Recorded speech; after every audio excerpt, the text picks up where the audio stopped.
What's up, world? I just, I don't know. I mean, I don't know. They Insert here. Yo. It's a terrible game. Bottom line, it's terrible in every way. Graphically, it's terrible. Gameplay is terrible. It's just terrible. Angry Nick mad. That game sucked, and it's gonna suck no matter how many revisions they make, and it just sucked even more because they put a Kinect with it. Angry Nick mad. Or if there's violence, I'll just laugh and enjoy the fun. Kaz Hazari. Kaz Harai. They just kind of got tired of Angry Nick on the first one and say, I'm going to pass. Oh, yeah, so I do. Precisely. No. I No. do all my work. No. And You guys are unfortunately, so I don't. cute. Oh, thank you.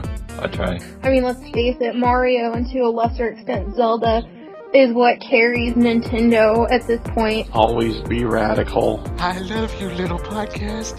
You're the bestest thing ever. For the promise of a new Super Smash Bros. And the Zelda game, yes. You will not find a better story presented in any other game genre, in my personal opinion. Like, JRPGs have that. They have that story. That's what the entire game felt like.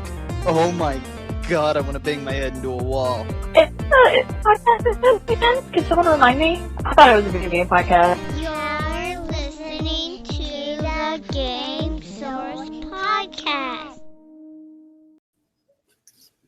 And we are live once again. We're recording the NU Herald podcast number 3. Also, it is from yourgamesource.com, the world famous Game Source podcast number 144 as well. A dual serving podcast for you today.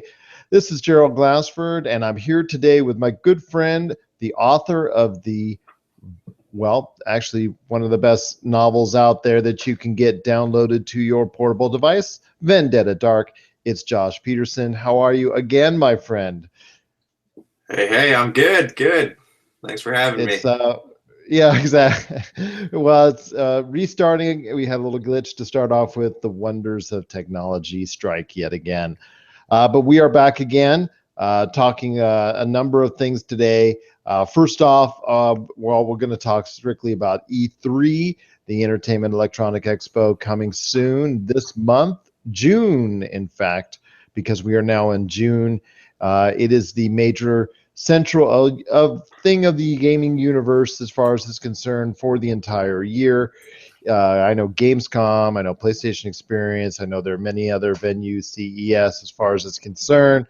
But for the gaming world, it is still Tokyo Game Show. It is still centering, however, around E3. That's coming very soon, and we've got some things that we want to talk about.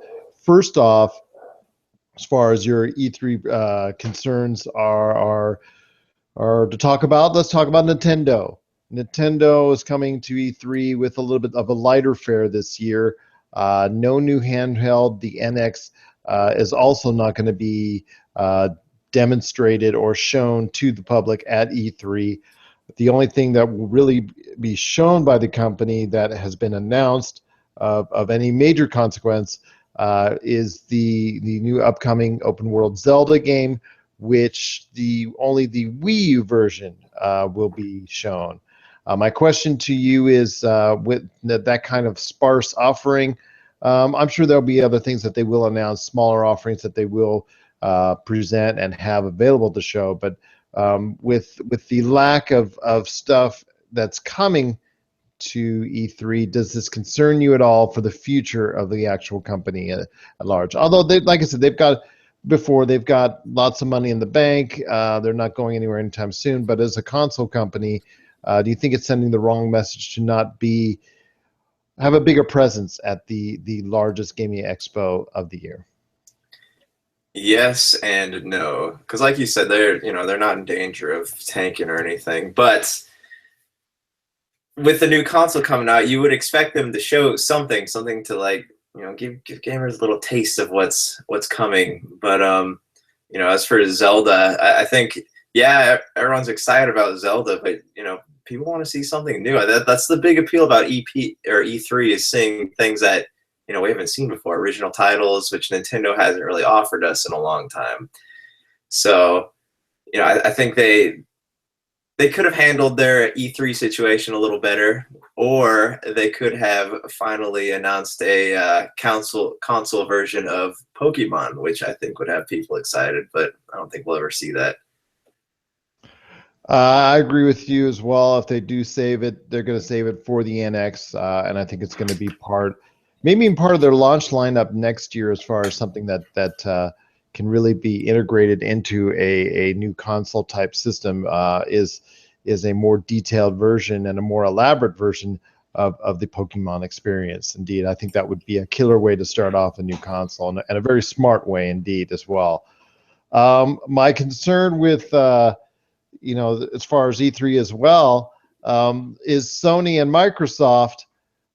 Well, those companies, as far as they're doing very well as far as the consoles scene is concerned, but both have rumored new console entries of their own, new models, I should say, different versions. With PlayStation, the rumored quote-unquote 4.5, which may be either a smaller version of the existing PlayStation 4, maybe a thinner version, or a version that will have a little bit more horsepower under the hood, and obviously provide, since 4K is now a regular part of the vernacular, 4K as far as it's concerned, capabilities, and then also make it a little bit stronger under the hood for those interested in the PSVR experience. Whereas Xbox One has talked about a smaller version, and boy, do they need a smaller version of the Xbox One, because that Xbox One is, being that you and I are both owners, does take up a lot of space. So having a smaller version of it is going to be handy. So what are your thoughts as far as it's concerned about both bringing out possibly new amended models? And is this something that you or other gamers should be very interested in seeing? It depends on what they have to offer. Because, I mean, like you said, we both own Xbox Ones. And what really gets me with the Xbox One is the severe lack of memory that they have. If they had a console with a bigger hard drive, or announced something that would make it so the games took up less space, that would be something I would be interested in. But if it's just like, a little redesign, they made it a little flatter and stuff, it's not something I'm going to run out and spend my money on. I think a lot of gamers would agree with me on something like that. I think the slim consoles are nice and all, but they're only nice if you don't own the console already. So, I mean, I'm interested in that aspect, but it's not enough to make me want to go out and buy one. And I know with PS4 dominating the market currently, and if they projected, I believe by the end of next year, as possibly as much as 60 million consoles sold through, as far as it's concerned, which is a staggering number indeed. Whereas Xbox One may reach half that number by that period of time. So the disparity is there, but both are still doing stronger than what the PS3 and 360 were doing at its relative nature. So I still see a good outlook for both. For fans, as far as the gaming world is concerned, with all the publishers that are also going to share their wares there, are there any 3 games that you will be excited for seeing at the event, that are coming to the event, and then possibly maybe a couple more that you would like to see that have not been announced? Oh wow. Let me. E3 is kind of a tease for me, because all the cool stuff that we saw last year, it hasn't come out yet. We haven't been able to play any of it. So I'm looking forward to seeing Borderlands 3. It's at the top of my list. Watch Dogs 2, and I want to see more Final Fantasy. I know it's going to be a while before we can play, but just the fact that if they could just show us a trailer, some gameplay, so I know that it still exists and it's still coming, I would definitely be looking forward to that. So what aspect of it do you really want to see as far as it's concerned? Just more of the world, more of the combat, more of the storytelling, or a combination of all 3? I want to see a combination of all 3. I want to see stuff that I haven't seen yet. So, I mean, I know they were talking about how it's not fully open world, but you can return to places you've been before. I want to know more about that. I want to know I want like a solid. Do they? I know they had a release date right for next year sometime, but I want to know about that. And I want to know about the new Final Fantasy VII, which I know they're saying might not come out for a while. So I want more news on that, so I know it hasn't been scrapped. Square Enix has they have a reputation when it comes to games about showing them and then us not seeing them for 10 years. Well, I know with the Final Fantasy 15 release date, it has been confirmed as September 30th of this year. So it's as of now, it's happening. So we'll see how that goes. As far as the Final Fantasy VII remake, as far as that's concerned, I would probably say that's not going to be until next year at the earliest. I could be wrong. But it looked like it was still a ways off, even at the last PlayStation experience where it was shown off at, if my memory serves me correct. So that being the case, is there 2 games that you think you would like to be announced, maybe like that have not been announced, that you would just get out of your chair and just go, yeah, if you heard they were announced? Like I said, Borderlands 3. That's, as you know, I love Borderlands, and that's a definite possibility, especially after what has happened with Battleborn being I don't want to say a massive failure, but being somewhere as far as not meeting expectations, and I think that part of that is due to bring out the same month as Uncharted 4, and especially Overwatch, yeah, that has done a similar type of game that has done tremendously well, where Battleborn would have hoped to have gone with fans. So, but I think Borderlands 3 is a definite possibility. But any others that you would like to see? Honestly, I know this is might be a pipe dream, but I'm still hoping for a legitimate sequel to Alan Wake. I was a huge fan of that game. Game just blew me away. I bought it not expecting anything from it, and it was amazing to me. Everything about it was awesome. So that would get me out of my seat if they announced both of those games. I would have something to look forward to. I agree with you as well on that. That would be an excellent choice. I know, as I've said every year now for quite a few years, if Left 4 Dead 3 was announced for me, but I don't even know if Valve is any interest anymore making games. But if Left 4 Dead 3 was announced, that would just make me giddy as a just giddy, just with the happiness and glee as far as it's concerned. Because I love the first 2 as far as that's concerned, as far as the experience and the multiplayer experience for that. But the games that have been announced that I'd like to see more of, obviously, I've seen enough of No Man's Sky. I know it's been already delayed to August. I want to actually put my hands on the controller and play that game. So we will leave that to the side. But I know Mass Effect Andromeda is something I definitely am interested in. I know it got pushed back to early next year, first quarter next year, as far as the release date is concerned, or release window. But they said they will be showing some slight footage as far as it's concerned, or some playable footage. Hopefully, will be shown at the EA press conference. So I'm looking forward to that. There are other games. The Last Guardian is supposed to be, I know it's been a joke amongst the industry for 10 years now, but it is coming closer to reality. And I'd like to see where that goes. I know people have now played it for an extended period of time. So it is a reality. It is most likely, and I can say that with a relative amount of confidence, that is most likely coming out this year. So I'm very interested to see what has come out of this experience for Sony. And I'd like to see, I know people talk about Horizon Zero Dawn, as far as it's concerned, that hybrid game from the makers of the Guerrilla Games, as far as it's concerned.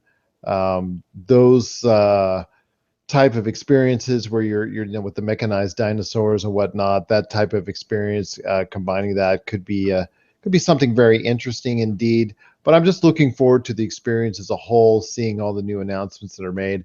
E3 still has a charm all its own that I think no other show can match. And like I said, it's central to a lot of needs.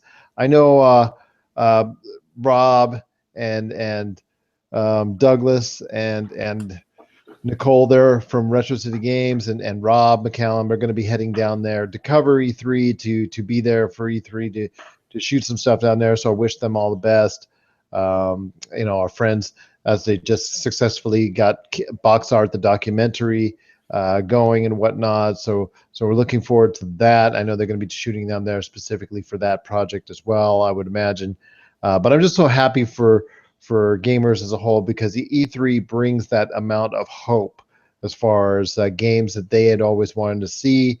Also, a new Elder Scrolls game, just off the top of my head. I'm hoping that something will be introduced as far as it's concerned, because I'm looking forward to that as well. It's been 5 years now since Skyrim.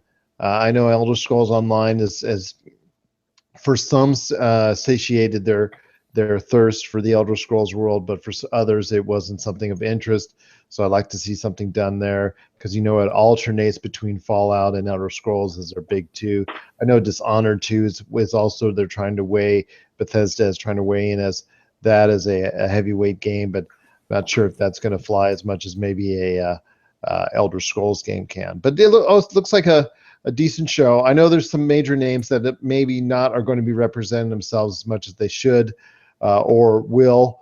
But E3 is still going to be very much a big convention indeed. So definitely looking forward to it. And we'll have all the news of it on our GameSource Facebook site and GameSource Twitter handle at GameSource, and then also GameSource on Facebook. So give us a like and you'll be able to follow all the news when it comes right there. So don't want to take too much of your time today, Josh, because I know you got things to do. You got book signings still all around the world. No, I'm kidding. Yes. But we got lots of projects. I know that for sure that are still that you do. But I know one thing that came up last week was of great concern to many people, caused a great bit of controversy in a realm that's well, actually very very accustomed to having controversy indeed, and that's the comic book world. Actually last week came out the DC Rebirth series, and I'm sure a lot of fans were looking forward to that, but all it took was 2 words to derail DC's any momentum DC had as far as their Rebirth series is concerned, and it was Hail Hydra, and it was uttered by none other than Steve Rogers himself. Because Steve Rogers' Captain America #1 was released last week, with him, I guess, exposing himself as a lifetime Hydra agent, which, of course, is a big issue amongst many fans. Especially, it dates back to the actual authors themselves and their history and their lineage and what happened in their lives and how they ended up creating Captain America in the first place. But I want to hear your thoughts as our resident comic book expert. Tell me more about your thoughts on the Captain America controversy with being a Hydra agent.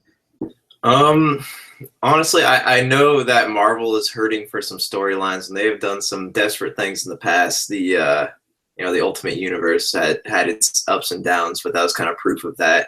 But think about it. I mean, there's obviously something more to this than people are seeing right now. Yeah, they had the Hail Hydra moment, but do you really think do you think that's it, or do you think there's going to be more to it? I think there's going to be a twist here that nobody's really seeing, but it's going to blow our minds when we do see it.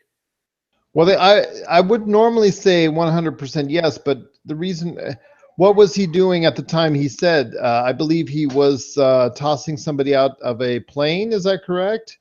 Yes. And it wasn't that person, someone, wasn't he a agent? Was he an agent of S.H.I.E.L.D. or what organization was he with? He was certainly not with Hydra.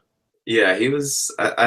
He was with S.H.I.E.L.D., but see that's what gets me. I want to say I don't think that they would purposely go out of their way to ruin one of their not just one of their biggest names, but also like one of the greatest fictional American heroes out there. I think there's something more to this. I think they're gonna pull like an Ocean's 11 on us, and the ending's just gonna blow our minds. But we'll see. I wouldn't put it past Marvel to do something kind of ridiculous like what DC did with Superman and Injustice. There's a lot of that going around right now. Well, as someone who also as well appreciates all the Oceans movies, Oceans 12 being my favorite. As far as it's concerned, I hope that that's the case. I hope it's an alternate universe, or I hope he's just an undercover agent working for S.H.I.E.L.D. or something of that nature. Because, like I said, even Captain America, Chris Evans himself is not exactly in love with that decision because of the possible ramifications of it not being taken well by a larger casual audience. And I don't see Chris Evans, saying those words as far as within the movie cinematic experience. Do you think it will translate over if it does become a long storyline? Do you think because so many of the storylines either have been worked into or have been blended into outright or in some form or fashion into the cinematic universe. Do you see this particular storyline being blended in as well? Oh, I hope not. That would be the worst decision that Marvel could ever make, would be to, because especially like people would just be tired of it, and not because a lot of people who go see the Marvel films, they don't read comic books. That's just, if you look at a lot of like the hashtags going on, online and stuff, I don't know if you noticed the one where people were trying to say they wanted, in the movies, they wanted Captain America and Bucky to start dating each other. Like, they don't, that's just proof they don't watch comic books, and they don't care about the source material at all. But like, yes, and they started a petition to have that become a reality. And I understand that they have a deep connection and a friendship and a relationship as far as that concerns. So way Chris Evans love life, as far as it's concerned, the way he personifies it on film, as far as the bashfulness, he would rather fight 1,000 Hydra agents than maybe ask a girl out on a date. I know that seems to be the impetus I get when watching the films. I don't know how you feel about that, but I can understand why people have tried to gravitate towards that possible scenario, because of the fact that Captain America has been so represented in the way he has in the cinematic universe. But your thoughts on that? I could go on about this, but like, I know we've talked about this before, but I don't think, honestly, it has nothing to do with homophobia or anything, but I would probably not go see another Marvel film, because that would be taking the comic books and butchering them so bad that you just would not be able to repair it. And if you want like a huge superhero that's gay, make a superhero. You don't have to like really do something that drastic. But and that, I think that's the appeal of his character, is that he's shy. I mean, just because he's shy and he doesn't, it took him like 4 movies to finally kiss Agent Carter's granddaughter, but that doesn't necessarily mean he's gay. Society has created stereotypes, and I think that we should stop living within those stereotypes. Well, I agree with you as far as it's concerned. If it's not if it doesn't come organically, I would probably not like to see that either. But if it does or come out, that it's something organically made and well constructed, that's fine. I have no problems with that as well. I just wanted to not be something that's forced in, that as far as it's concerned, or done for the wrong reasons. As far as it's concerned, because you talk so much about the cinematic universe and how even with the storylines and realms that within the movies that are very different from the comic books, you have always noted that they've always made an effort to sprinkle in at least some of the elements that made the comic book so good.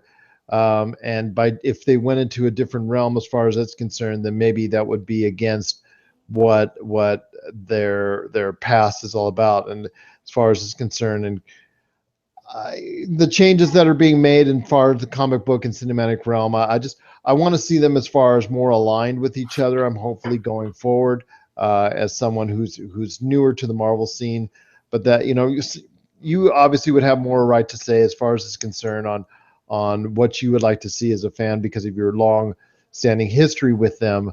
But going forward, these scenarios, do you think it's just because they wanted that they felt that things needed to change as far as the concern that it's stale, and then like you said, there is a bigger picture in mind? Yeah, I mean they wouldn't, because that is a really like left field thing to do with a character like that. I think there's something, Marvel has something big up their sleeve, and they're moving towards it slowly. But if you think about it, each of these characters has had almost 1,000 issues each, so I could see why they would be running out of storylines. But at the same time, that Marvel never does anything just for shock value. There's always a bigger plan. And Disney would have never okayed it unless it's something that they know is going to reach a good alternative for the fans. Correct.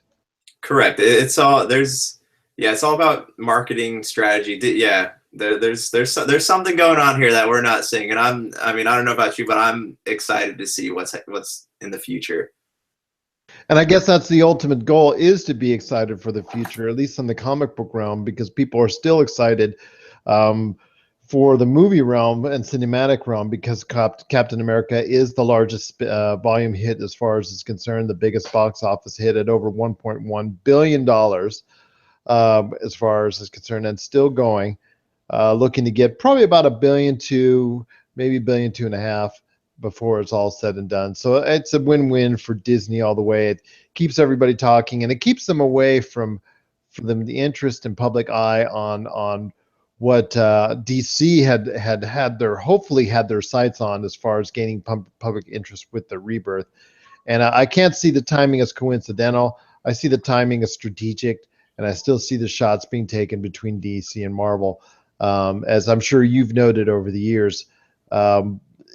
Is there's that long-standing rivalry, that Coke Pepsi rivalry between the DC and Marvel brands? What do you see with especially with all the changes, in light of the changes as far as from the film aspect? Because there's been several changes made as far as the hierarchy is concerned, as far as the direction of the film franchises for DC. Do you see them ever gaining enough momentum to be on par or get above the Marvel universe as far as from a cinematic realm? To be completely honest, not at the moment. I don't. I know they were kind of off to a rough start.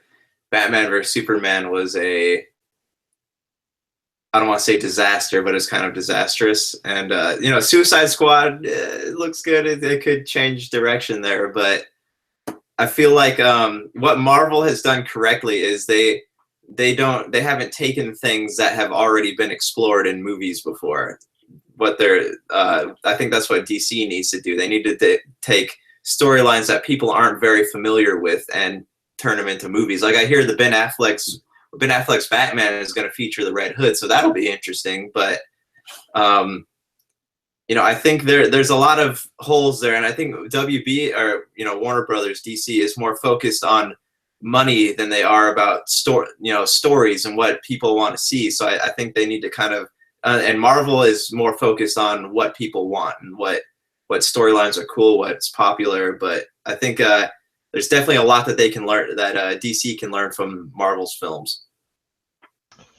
Absolutely, couldn't agree with you more on that. I think Marvel is right now head and shoulders above DC as far as where their direction is going.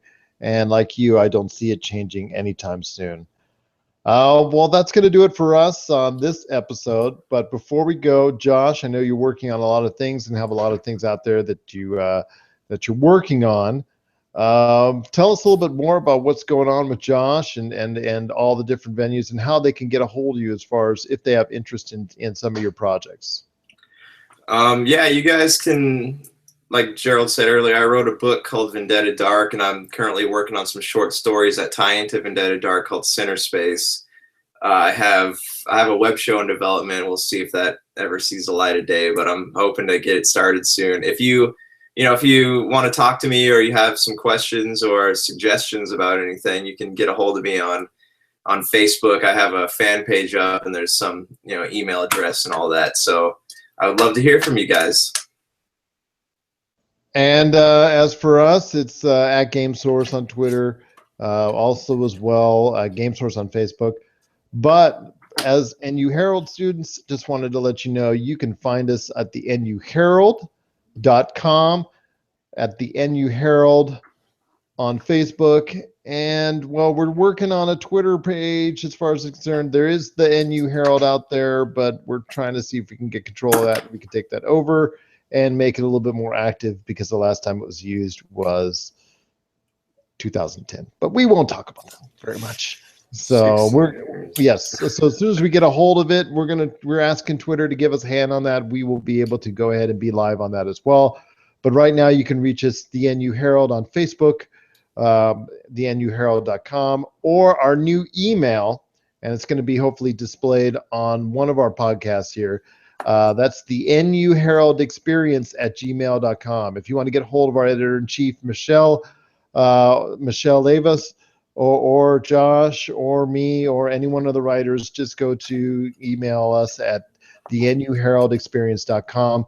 But as I stated in a column that I wrote last week on the NU Herald, I'm asking NU Herald students, I'm asking NU Herald individuals, alumni, staff, I need you to get involved with us. If you've got a podcast out there that you regularly do that you would like to be part, bring it on over. We'll go ahead and put that up and as another venue and another avenue for people can listen and see. If you've got articles that you would like to write, please send it over. Michelle's always looking for great content. I know that is a concern.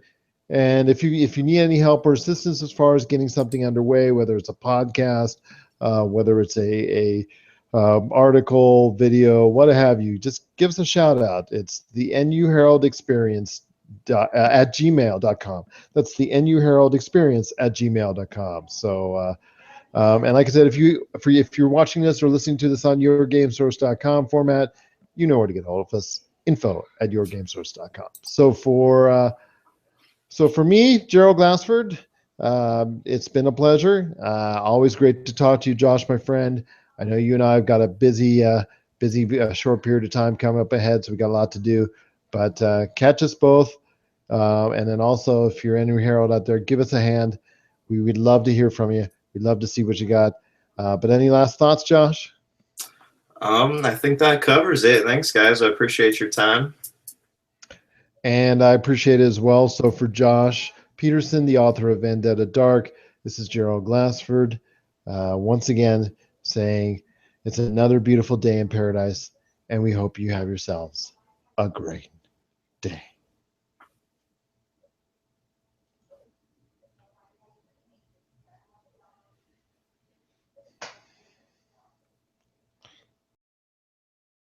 Do you love games, breathe games, and bleed games? Then this is the crew for you. If you are interested in editorial, podcasting, live events, and exclusive content, make sure to hit us up at info@yourgamesource.com and become part of a team that is dedicated to delivering all the greatest and latest in gaming news and content, all here at yourgamesource.com.